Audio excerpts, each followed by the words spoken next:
What's goody, what's goody, what's goody? It's Keeman. I'm back with my tea of the day. Welcome back, welcome back, welcome back. How are we doing today?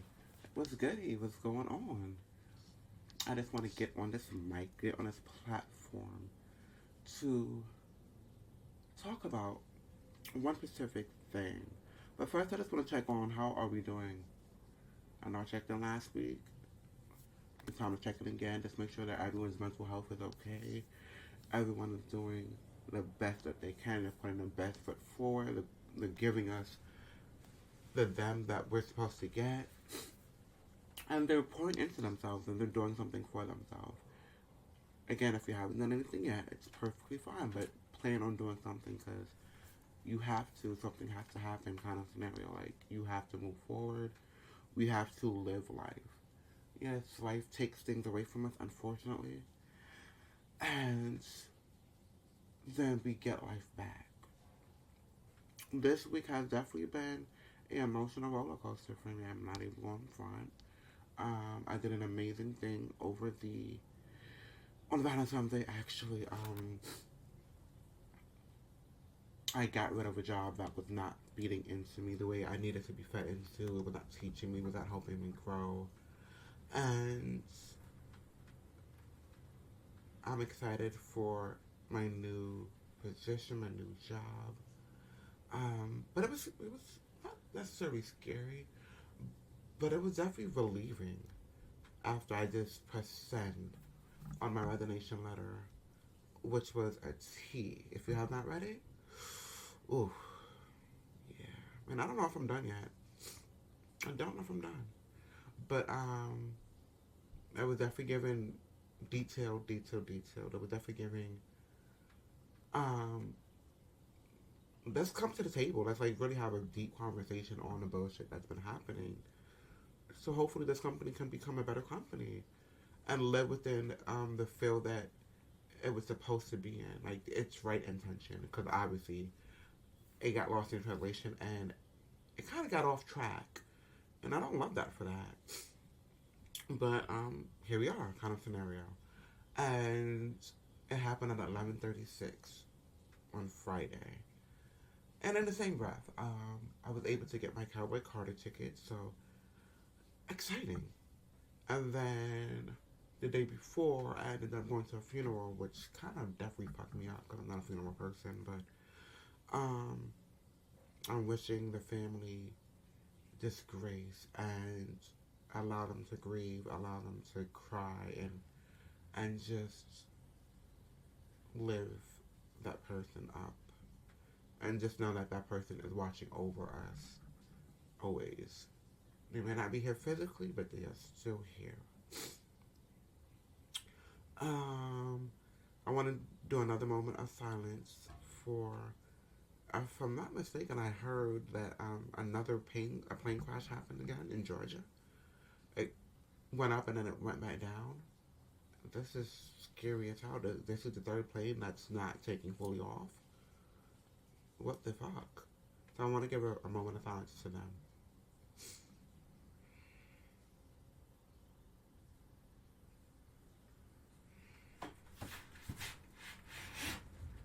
Okay. I want to get into effective communication. Let me just go in a little closer. Effective communication. When I say effective communication, I mean communicating effectively. Are we actively, in our day-to-day lives, communicating effectively, or are we not? Is it not giving what it needs to give? Is it not giving what it needs to give? Are we not making sure that we are completely allowing the person that we're trying to communicate with, we're giving them everything that they're supposed to have. We're giving them the tools to understand us. And we're also taking the time to understand what the response is. And I just want to go over a few things that I wrote down for me to kind of guide us through the story of effective communication. So being clear, being concise, being empathetic, active listening, and body language, which is part of the nonverbal communication aspect. So let's go into being clear. So what communication look like? So I am not happy because X, Y, Z. I'm not happy when you disregard my feelings. That's clear. But that's not concise because what feelings did that person disregard? I am not happy when you disregard my feelings in terms of being around a lot of people or in terms of my traumas. I got out of the relationship. I told you how my ex cheated on me. Let's make an example. So effective communication is I do not like when you use my trauma from my past relationship to continue to re-victimize me in this relationship by doing the same actions that I got out of. That's very clear and concise. So now they understand what you're talking about and what they have done. So now they have to actively listen to what they have done to try to make a change. The actively listening part, a lot of people fuck up on. A lot of people miss the mark. A lot of people, and it's not even that they don't understand it, but active listening is a skill. Because a lot of people just listen to respond. They don't listen to actually listen to understand. They listen to respond. So half of the stuff that they was talking about, you just registered the 2 or 3 disc key components that you heard. Those red big things that got your blood boiling. Where it's like, but bro, what about everything else that I just said? What about the other marks that I hit of why this is important for me, or why this is triggering me, or why whatever that scenario is? But no, some people did not pay attention or did not listen to exactly what was being said. And that's often the problem. That's often the missing point in a lot of the scenarios. It's the active listening. I need to be engaged. I need to be as engaged when I'm talking as when I need to receive what this person is trying to tell me, what their response is. But again, if you do not want any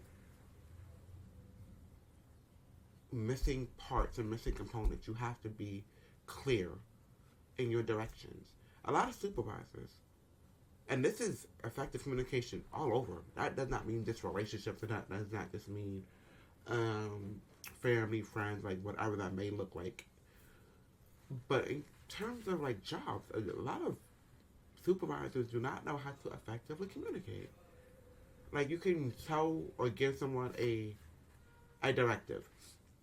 Let's say I'm telling this person to go face, and they never did retail before, they never did the closing before, they don't know what facing is. So then they're looking in front of the aisle, and they're just looking at it. But because you did not show them, you were not effective in your communication of what facing is, you did not give them a demonstration of this is what it is. You just assumed that they knew what needs to be done. And a lot of times, we as people, we do that so often, whether it's in leadership roles or whether it's just in general. We assume that the person knows our feelings. We assume that the person does not know that you are intent. Because we can take it a different way than what they may be trying to give it to us as. But if we don't ask for clarity, then we will never know what that's actually looking at or what that's looking for. So if you're not asking for clarity, do you really care? So if they told you a whole story of how you messed up, how you hurt them, what the issues are within whatever that scenario is, you actively listen, quote unquote, but did you ask for clarity? Okay, Samantha. Okay, boo. Okay, son. Okay, daughter. How did we get here, first of all? But secondly, what exactly are you trying to tell me? Because I got this from this scenario. I got this from XYZ. But did you mean it in this intent? Can you explain this part for me because this is a little troubling for me. I feel like I understand it, but I want to make sure that we're on the same page about this topic, about this scenario, about this situation. Because if we're not on the same page, then that means I communicated for no reason, you actively listened for no reason, then you did nothing with that communication.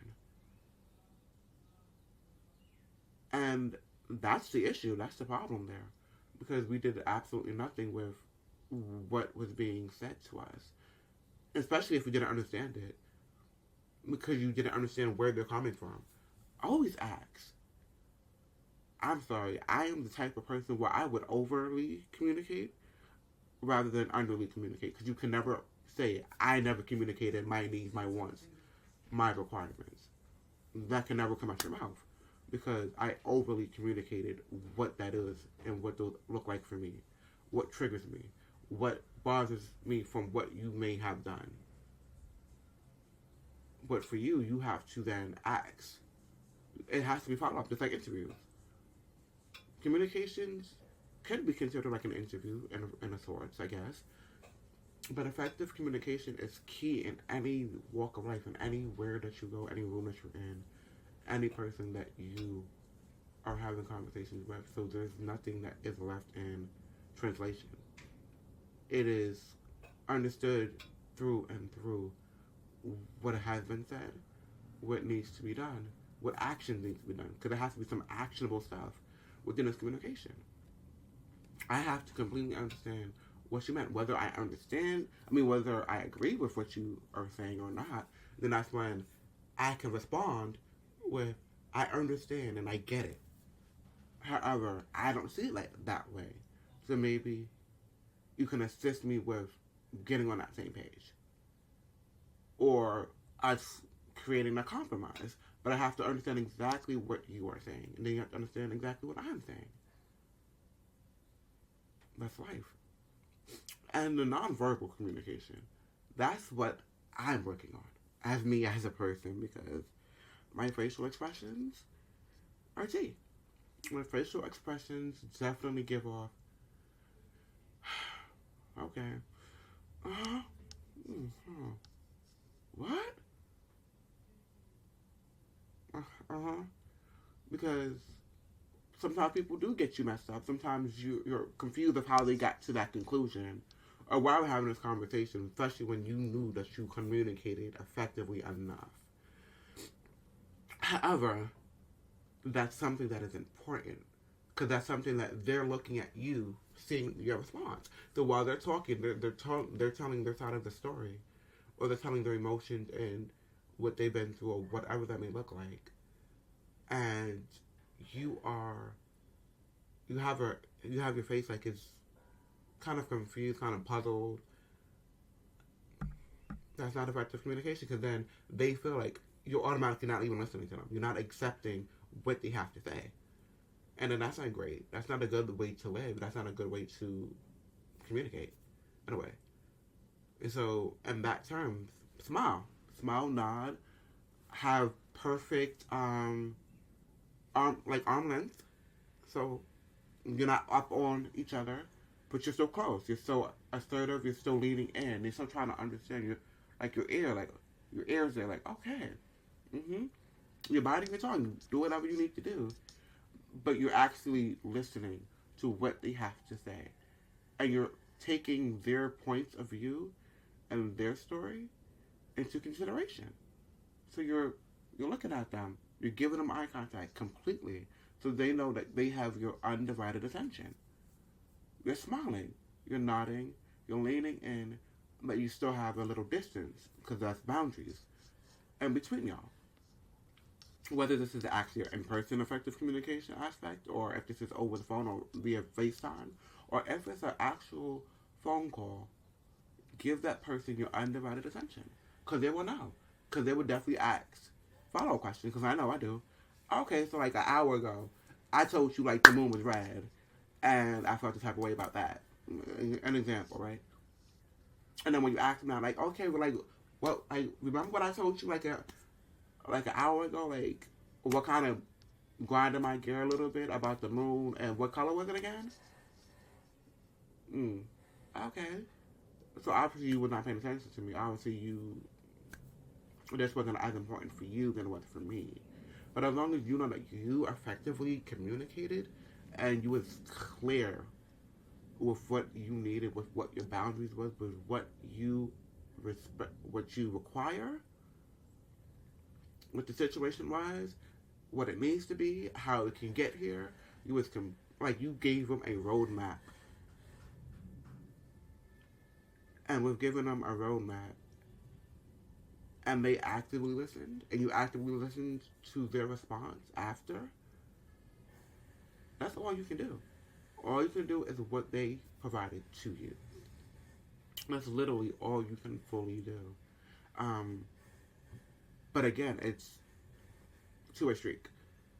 Effective communication is completely key, and being intentional with your communication, because it has to be it has to be cut off, because they will continue to play with you. It has to be, I want you, kind of scenario. Like if it's a relationship, I want you. I'm intentional with what I want, and my requests or my requirements is not too much. If it's too much for you, tell me that. Let me know that, so then I know what I need to do after that. And if that means we're no longer talking, we're no longer communicating, we're no longer having those check-ins, then that's cool. And I will have to be okay with that because you're not on the level I need you to be on. And that's nothing I did wrong, and that's nothing you did wrong. But you communicated effectively what it was. But then sometimes we still, and I'm not keen to making mistakes. I'm not keen to missing the signs because they can effectively communicate to you, and you still see it a different way. You still see what you want, kind of scenario. And then when you still don't get what you think you're supposed to get, or you don't get the response you was looking for, then that's not their fault because they told you exactly where they are in this scenario, where they are in this situation,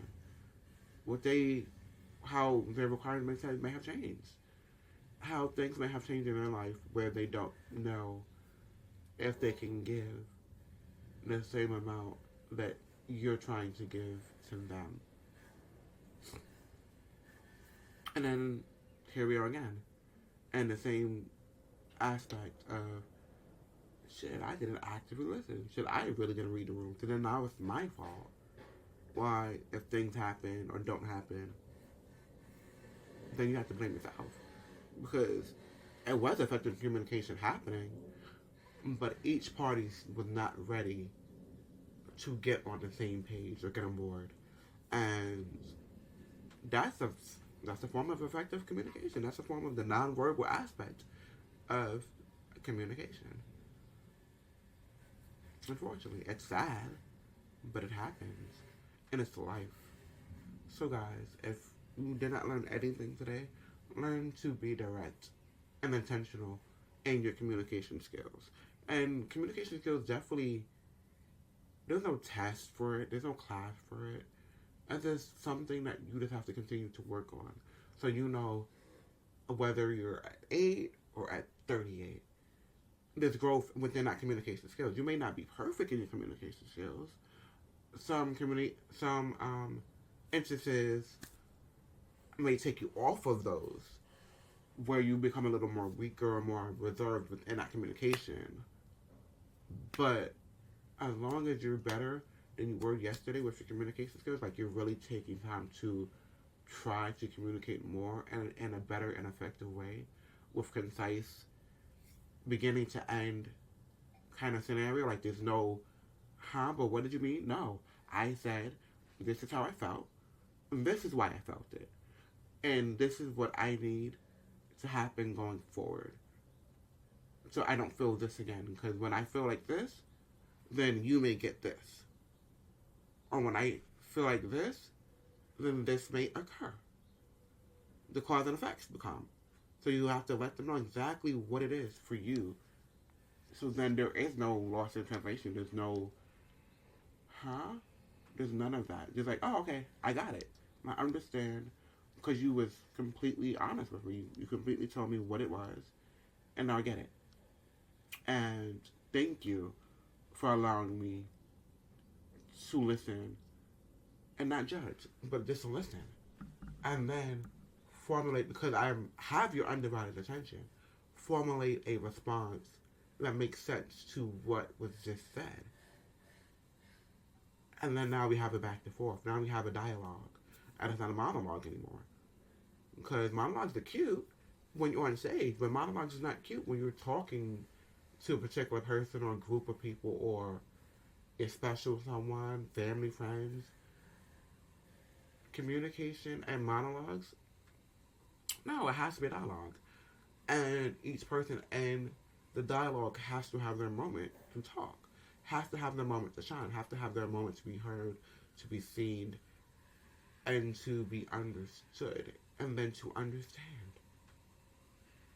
It's a part of life, and effective communication definitely is needed today. So if you did not believe in effective communication yesterday, today is the freaking day to do it because we need it.